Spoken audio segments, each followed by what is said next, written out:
Hey, Miss Beeman, it's Lorenzo, and this is Macy. This is our final. Thank you so much for all you taught us in a wonderful semester. I mean, sorry that I haven't been there a couple of days. I told you about what happened. They raised my rent, and yeah, I've been running around with my head cut off. But again, I still thank you for a wonderful semester, and get the final project from me, Macy. Yes, again, thank you, Ms. Beeman. We appreciate you very much. So, Lorenzo, how would you define a sellout?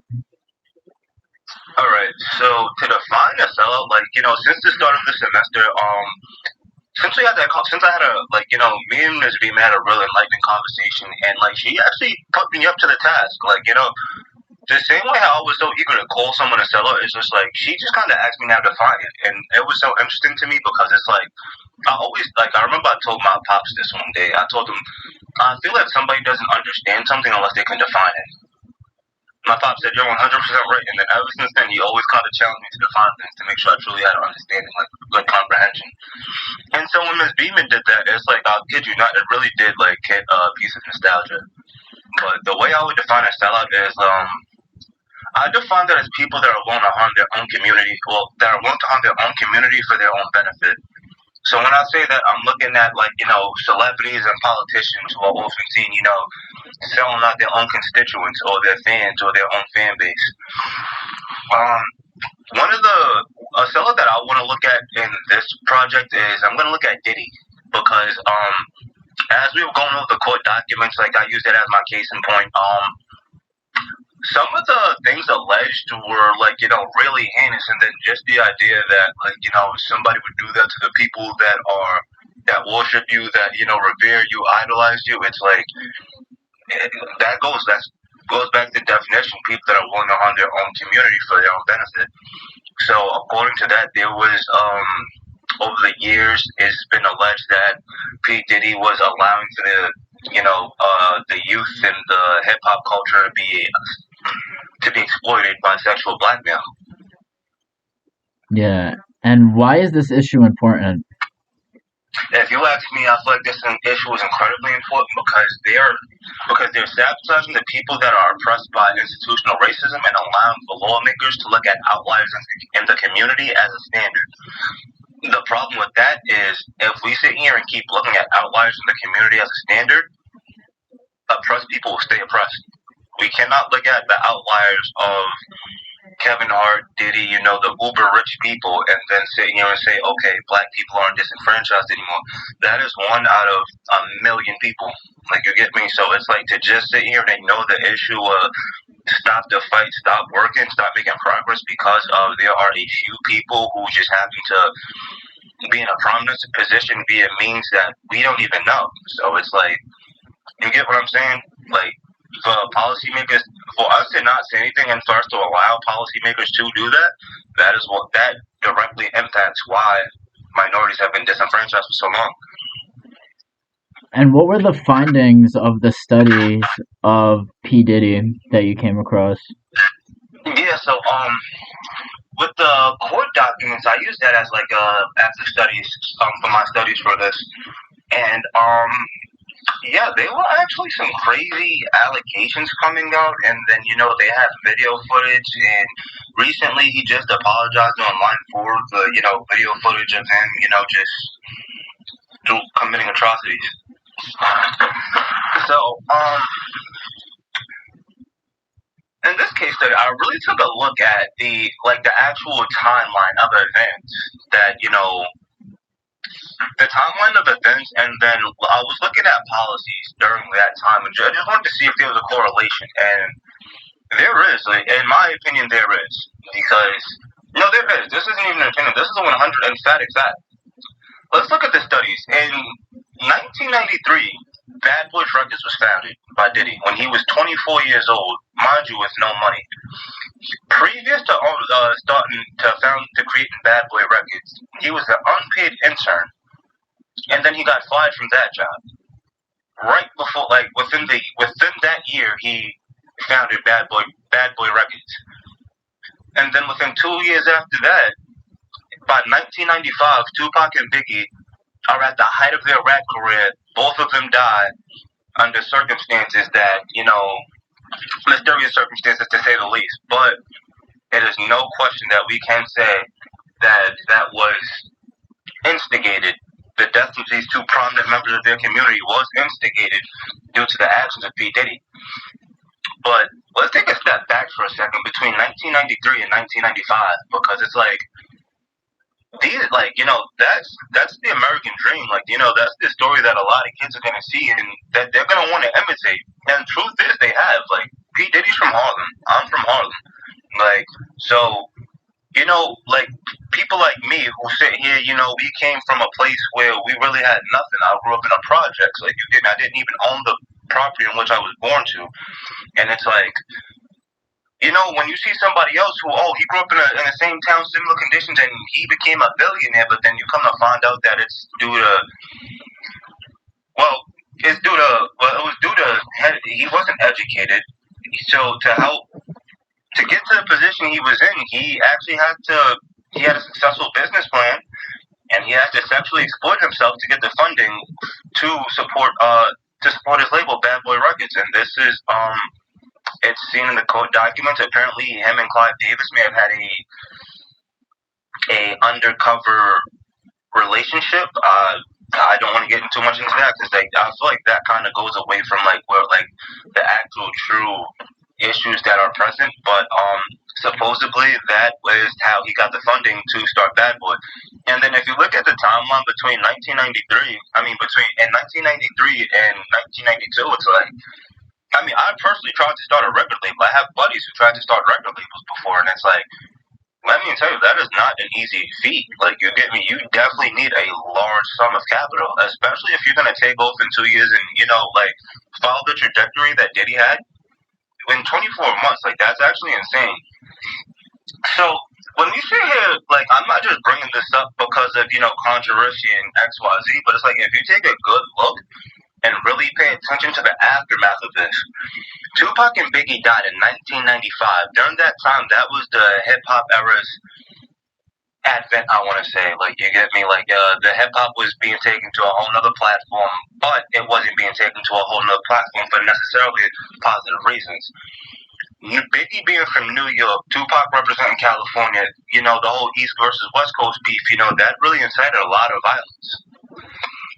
And as a result of, these things happening in our community, let's look at New York City. In New York City, where one of the members were from, the stop and frisk was implemented in 2000, 5 years after the death of these two prominent rappers. If we look at California, the three-strike rule was implemented. They used RICO charges, other policies with ambiguous language to target, arrest, and detain minorities for crimes that would otherwise be dismissed or not detained at all, just because they live in certain areas, because of the color of their skin, because they fit a certain demographic. That's what I mean by they are sabotaging people that are oppressed by institutional racism. And then again, this goes back to what I said about policymakers are looking at outliers in the community as a standard. It's because you have two music makers who, rap about extreme violence. That does not mean that that's actually for one true. That doesn't mean that that's what other people believe in. That doesn't mean he speaks for our whole community. So when lawmakers look at that and then they implement laws such as these, or they use the ambiguous language of law to target these people, you can see how the damage is being done, even though the media may not speak about it, even though they may not draw the parallels to it, but they are there. So going back to this though, and I want going back to the sellout and using P. Diddy. P. Diddy was used by Clive Davis to exploit the culture of urban inner city youth. But my thing with that is, and going back to the media is, yes, that is true. That is all over the media. But this is only one case in point. And this is what I mean by the media also needs to be held accountable. Because if we sit here and look at it, around the same time, I'd say maybe last year, Brett Favre, matter of fact, this has been happening for years. Brett Favre has stole almost $1 million. I don't know if you know who Brett Favre is, but Brett Favre is an NFL Hall of Famer. That is the highest plateau you can reach in the NFL, in the National Football League. So for him to steal $1 million million from welfare despite his illustrious career having made millions of dollars is insane. But you know what's crazy about it? That got no media coverage. For me to find out about that, I had to really deep dive. And it's like, why is that? Like, is there a conspiracy? Is there a reason that, the media picks and chooses who they want to, go after? Because it's like, don't get me wrong, what Diddy did was atrocious, but at the same time, for somebody who is that rich to steal from the absolute, people who are in the most desperate need, people who are in crisis, people who are on welfare, that is insane to me.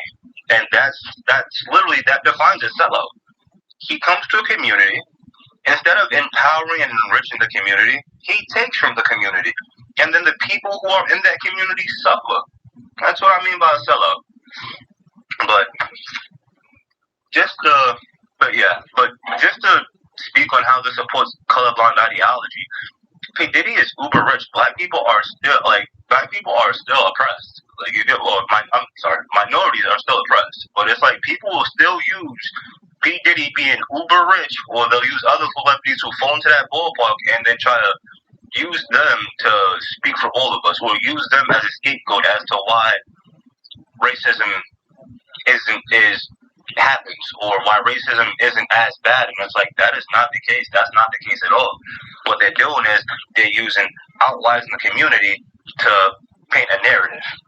Let's talk about how the problem has been addressed historically to combat racial discrimination. What do you think? Yes, so bold reform and transformative social change have been brought about not only through measures such as legislation, but also primarily through methods of public protest, which, according to Desmond, is to fully engage in civil society and refuse to become victims in a democratic society. Major protests created pressure for legislative change. Protests brought together large groups of people, showcasing widespread support for issues such as racial discrimination, if you're looking at the civil rights movement. And that really demonstrates the demand for this change. Absolutely. Yeah, and I mean, this has been done legislatively through acts such as the 13th Amendment, which formally ended slavery in the states.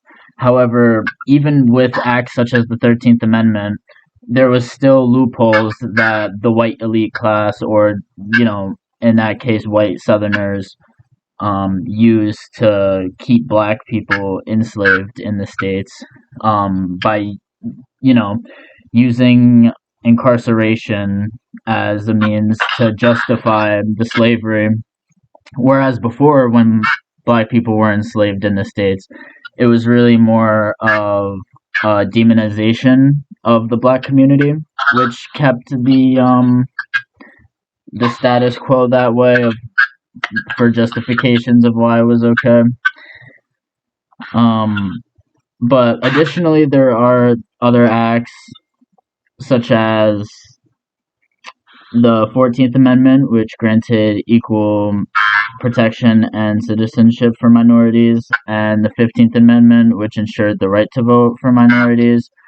In Brown versus Board of Education, the Supreme Court ruled that segregated schools were unconstitutional. Following this, in 1964, discrimination on the basis of race, color, religion, sex, and national origin was prohibited. And, that's really showing the strides that people have made when combating racial inequalities, even though, people have found various loopholes to keep minorities oppressed, as you talked about before. Yeah, it's an uphill battle, definitely, 100%. But there is something else I wanted to ask you. And I really like the way you presented that. You know what's crazy? I didn't even know that Mississippi actually enforced, despite the 13th Amendment abolishing slavery, Mississippi still has slaves up until 2013. Isn't that insane? Yeah, it's wild. That's disgusting. That's literally in our lifetime. But how has the thinking of the issue changed over time? So the thinking of the issue has changed over time in various ways. First of all, just the more access of information has been a really dominant force in these conversations, because people are able to communicate with each other much more rapidly than they ever were able to before in human history. When you're looking at us having, portable computers in our pocket, and just that level of communication has really opened for more thoughtful discussion. And people are definitely more culturally sensitive now too. I mean, when you're just looking at the injustices that minorities have faced, it's become really like a staple for them to stand up for themselves, and I think that's a great thing. So it really has added to the conversation of just people wanting to talk about race more. Additionally, the popularization of critical race theory, I believe, plays a big role in this as well. Because, if children are taught in school, how minorities were treated in the States, that's something that contributes to these conversations because it's what people are learning about, and it's factual. These are things that have actually happened. So 100%. No, I 100% agree. in the Desmond chapter, a survey conducted revealed that 43% of college freshmen listed helping promote racial understanding as one of their life goals, and 75% listed helping others who are in difficulty. So I feel like that really goes to show as well, just what I was saying before, that people are really trying to get more involved in these conversations. However, even with people getting more involved with these conversations, you still have people, even in liberal organizations, who are kind of a little scared to be involved. Um, in Professor Beeman's chapter 5, Walk the Walk But Not Talk the Talk, it really characterized some of the conversations that she had during her participant observation. Whereas she, like, for example, one of her interviewees, when she brought up a race question, which she didn't do it right away, she had other questions, just asking about how they were involved in the organization. So she kind of built up to it. And, but yeah, this one interviewee had to like take a deep breath and really try to think of something like very thoughtful in their answer. And it just shows people don't really want, even in these liberal organizations where people are understanding the effects of institutional racism, that they're still not wanting to talk about it. And even in her study too, she had like a survey listings where it was showing if the organization should talk more explicitly about racism within the organization, and people really didn't think that it should be talked about. That's interesting. That's wow. That's just wild. Like, Yeah. even still, like every time I hear stuff like that, it always shocks me. It's like, I really do look at things from I mean, I guess I don't, but I want to look at things from like a really optimistic point of view. But it's like the numbers don't lie, and it's like we can't deny this, But let's go. I do want to ask. Can you mind discussing some racial ideologies that inform policies on this issue? Yeah, so there are many racial ideologies that people use when formulating policy. Some of these include colorblind ideology, we were talking about before with the P. Diddy. Other widespread ideology that was used to institutionalize slavery was the Darwinistic beliefs, where it was those ideologies that just dehumanized African Americans and justified their subjection to slavery. Yeah, using those studies. Yep, I remember. Yeah, where it's like the survival of the fittest in human societies, that suggested that racial hierarchies were natural and inevitable, which obviously isn't true. Yeah, and these ideologies also justified limited economic opportunities and lower wages for minorities. It incentivized redlining practices and restrictive convents that kept minorities from moving into white neighborhoods, which reinforced segregation. And that's also, again, what we talked about. before in this podcast and in class as well, where we were looking at those. Yeah, the redlining, the housing Yeah, discrimination. yeah, we were looking at those documents of how the houses were Oh like yeah, I how remember. the yeah how the property value was Yeah, how viewed. they didn't. They looked at the property value. They looked at the demographic, the race, and like what they classified your what kind of citizen you were based on your income. Yeah, I remember that was just that's disgusting. Yeah, and that was really just based in race because why would they even ask about Really what though. color someone is? So yeah, I mean the colorblind ideology, to go back to it, end racial discrimination, but by treating individuals equally as possible without regards to race.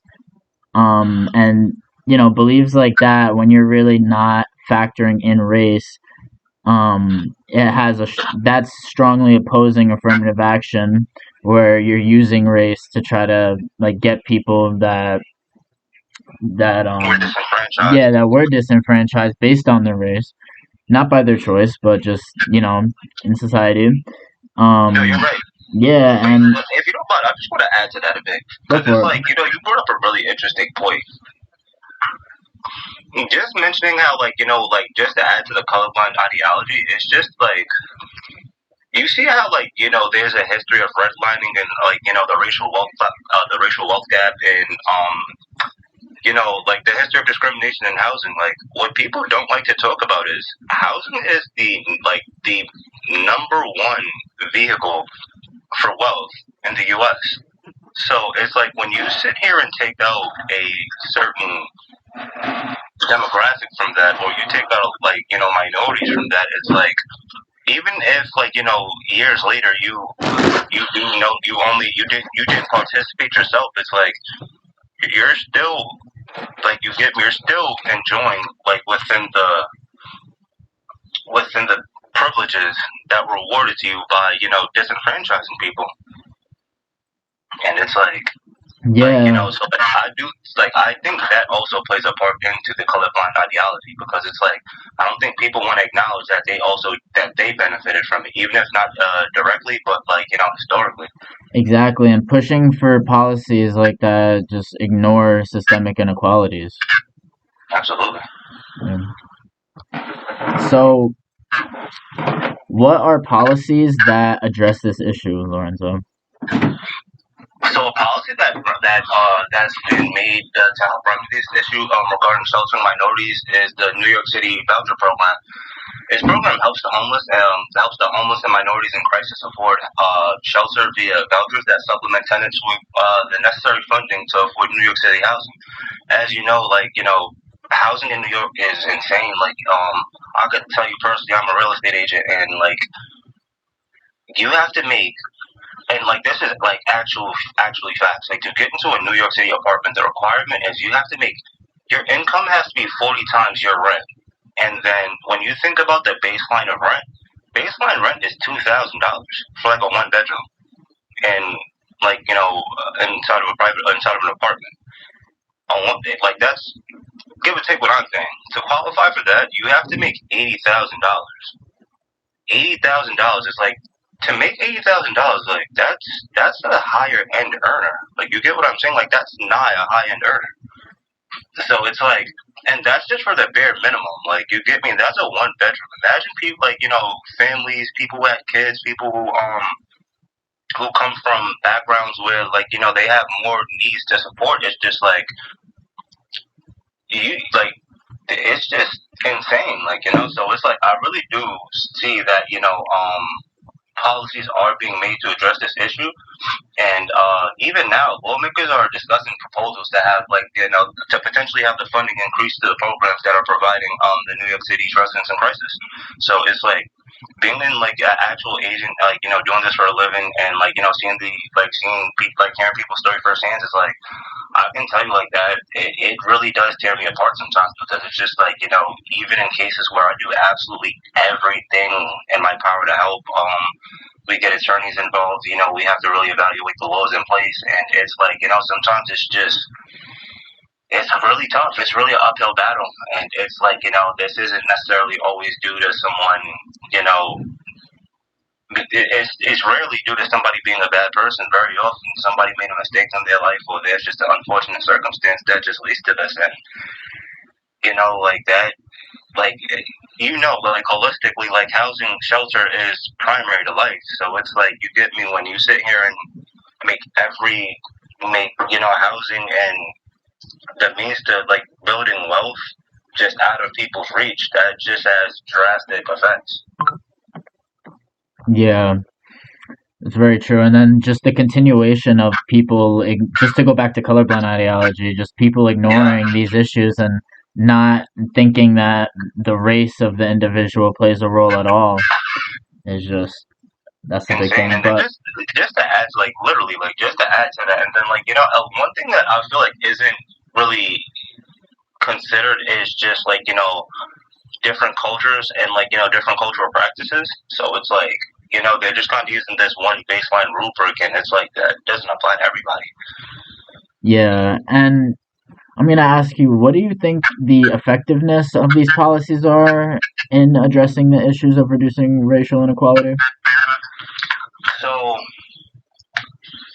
this is the other side of the coin. Now, unfortunately, though these policies, these programs intended purpose did come from like a place with genuinely good intentions, like using the voucher program, for example, the voucher program unfortunately just can't change people's opinions and how people feel. Landlords more often than not, they deny voucher recipients despite being qualified due to a history of stigma and misnomers surrounding people that aren't financially stable and former shelter dwellers, as well as that's even before we can factor into race and cultural diversity and everything. So it's just like it's really tough. And then again, this is New York City housing. When you think about the people who actually who could afford to actually invest into these properties when they were affordable, it's like most minorities didn't really fit into that category even then. So it's like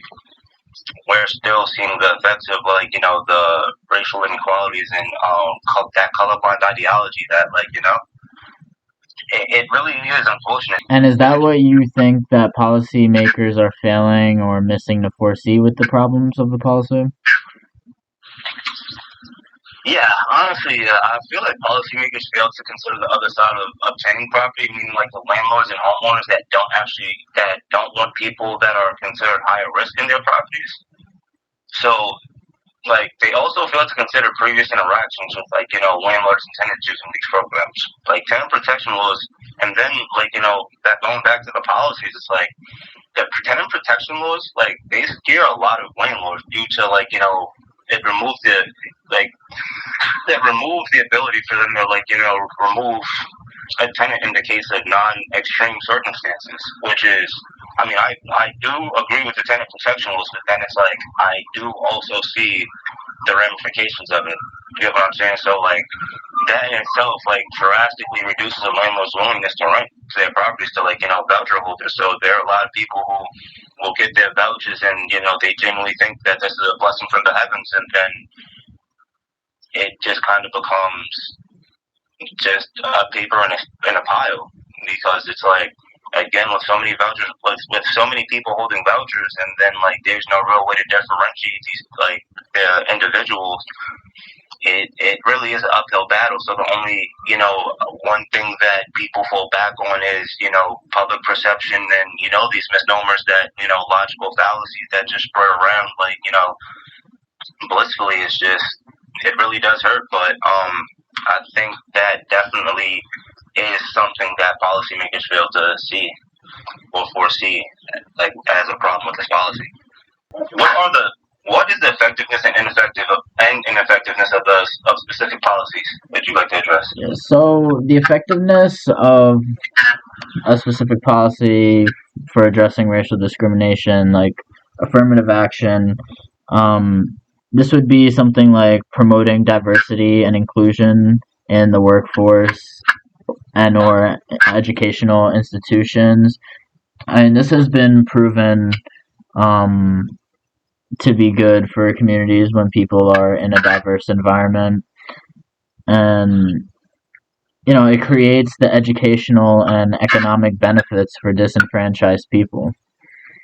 Um, for ineffectiveness, I would just say really for affirmative action is getting people on board. Critics are concerned with reverse discrimination, arguing that it violates anti-discrimination laws, even though anti-discrimination laws has gone against the interests of minorities, you know, for years now.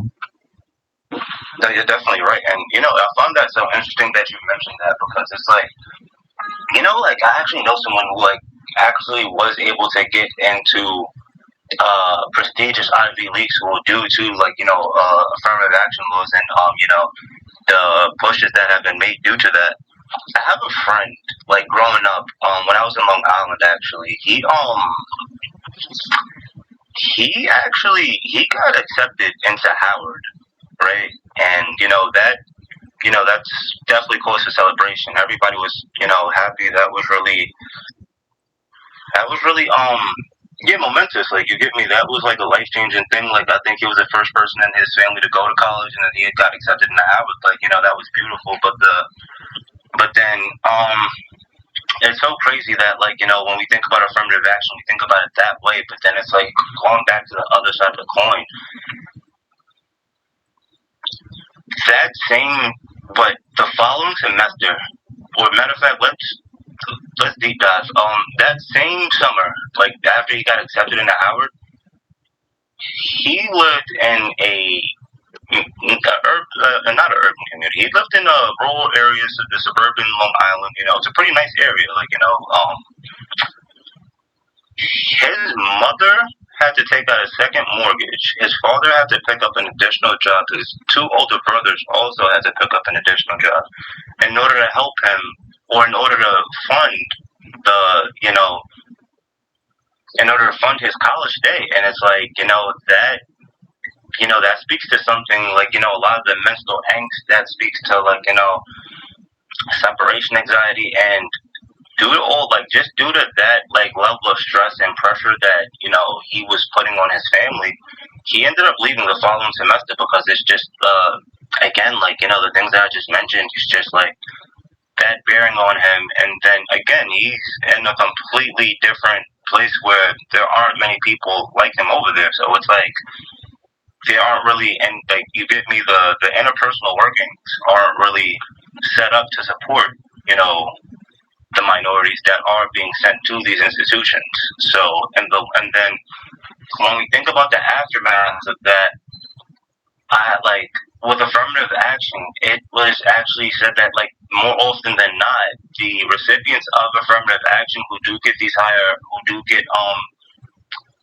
in these more prestigious schools and it's shown that it's very often than not, they do not actually give back to their community. So it's like all that money and all that talent and knowledge is actually being given to a different community, which continues the disenfranchisement of their own community. And then with the colorblind ideology, like you see how that directly plays a part into it. Yeah, and that's definitely what policymakers are failing to foresee as well with affirmative action. Whereas it's like, yeah, they might get a scholarship and they might give opportunities to people that have faced racial inequalities, but then it's like, they're not factoring in any sort of mental anguish that might come from having to pay for the school, and yeah, just things like that. Yeah, absolutely. Yeah, do you have any concluding thoughts, Lorenzo? I mean, I kind of ran on a tangent, so I feel like I kind of added my conclusion thoughts, but there are some things. I mean, I do still want to address because, like, this project was definitely an eye opener, and one thing I do think that a lot that is failed to that isn't mentioned is just the amount of influence the media has on public perception and how they actually have affected like how like they only highlight the maladaptive figures in minority areas. They only show that the negative impact that people have, whereas it isn't really it almost gets no media coverage when it comes to like the positive impacts that people have on their community and things that minorities are doing in their community that helps, such as just an example, like they had the Will and Jada thing, like the entanglement, the Grammy slap, all that. That was on the news forever. I mean, that's still on the news. But then it's like, did you know that Will and Jada also had they started they're philanthropists who started a charity and to uh, they've been giving to people in need since before we were born, and that gets like no coverage. You have people like Denzel Washington, another minority who was just like celebrity, like you getting just to go just to show that it exists. Like a positive male role model for minorities gets almost no media coverage, but then it's like the second that something negative happens, it's like we only like the media like it only seen one way, and I feel like that has a large impact on how American society is viewed. Like pro, the pro, the continuance of colorblind ideology and a lot of other logical fallacies that we deal with today. Yeah, the media definitely is a divisive tool that is used by the elite to just further divide us and keep in these systems.